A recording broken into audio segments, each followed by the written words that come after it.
Assalamualaikum warahmatullahi wabarakatuh. Nama saya Asep Alga Pola Rizkiansa dari Program Studi Pendidikan Bahasa dan Sastra Indonesia semester 3 kelas A.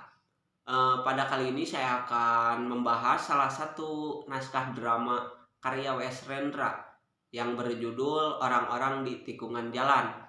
Nah, pada naskah drama ini bertemakan tentang permasalahan yang ada pada kehidupan yang dilatar belakangi oleh masalah cinta, di mana drama ini cinta bukan lagi suatu yang selalu membahagiakan bagi semua orang. Adapun tokoh dan penokohannya, yang pertama ada Sri. Dia seorang pelacur yang mempunyai kepedulian tinggi terhadap teman dan keluarganya. Selanjutnya ada Joko, seorang laki-laki yang mengharapkan dan setia pada kekasihnya.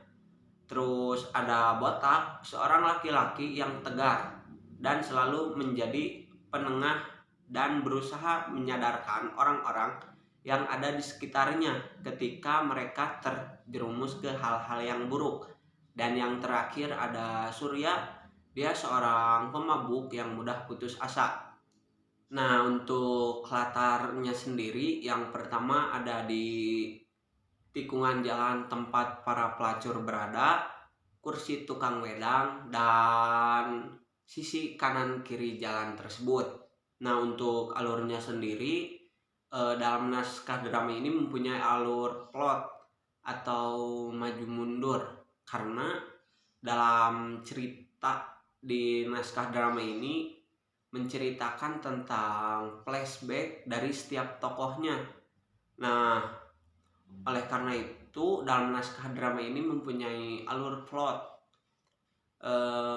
Untuk latar waktunya pada malam hari, dan suasana dalam naskah drama ini cukup mencekam. Sedikit mengenai naskah drama ini. Naskah drama Orang-orang di Tikungan Jalan ini menceritakan tentang beragam permasalahan yang dimiliki setiap tokohnya yang bertemu tepat di tikungan jalan.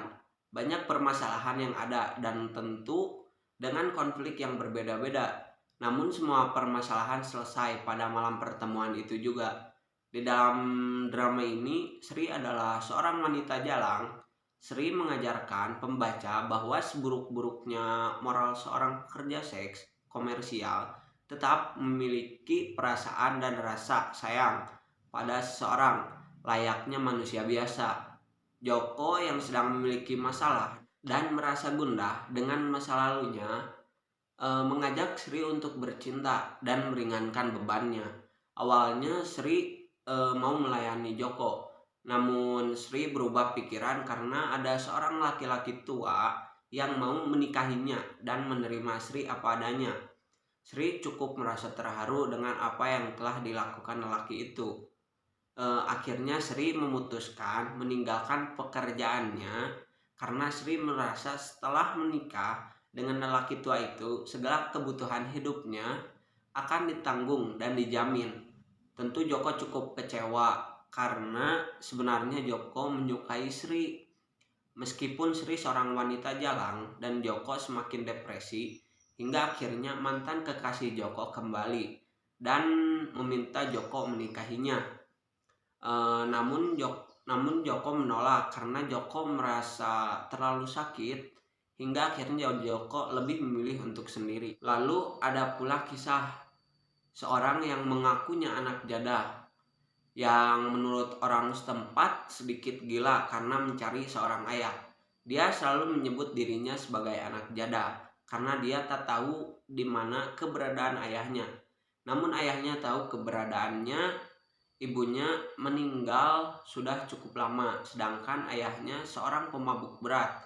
Menurut ayah anak jadah ini, dengan bermabuk semua masalah hilang.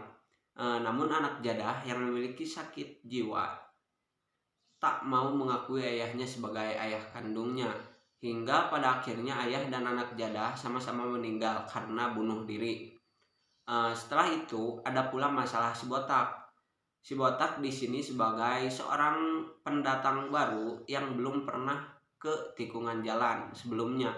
Namun ketika dia mengajak bicara pada Joko, bahwasanya semua masalah bisa diselesaikan dengan cara yang benar, tanpa mabuk-mabukan, tanpa mencari seorang pelarian. Dan Botak menunjukkan pada Joko cara Botak menyelesaikan masalah dengan cara sehat dan relaksasi, yaitu menenangkan diri dengan memancing di alam bebas. Pada saat itu masalah selesai. Malam itu juga tepat di tikungan jalan. Nah, mungkin untuk gaya bahasanya sendiri,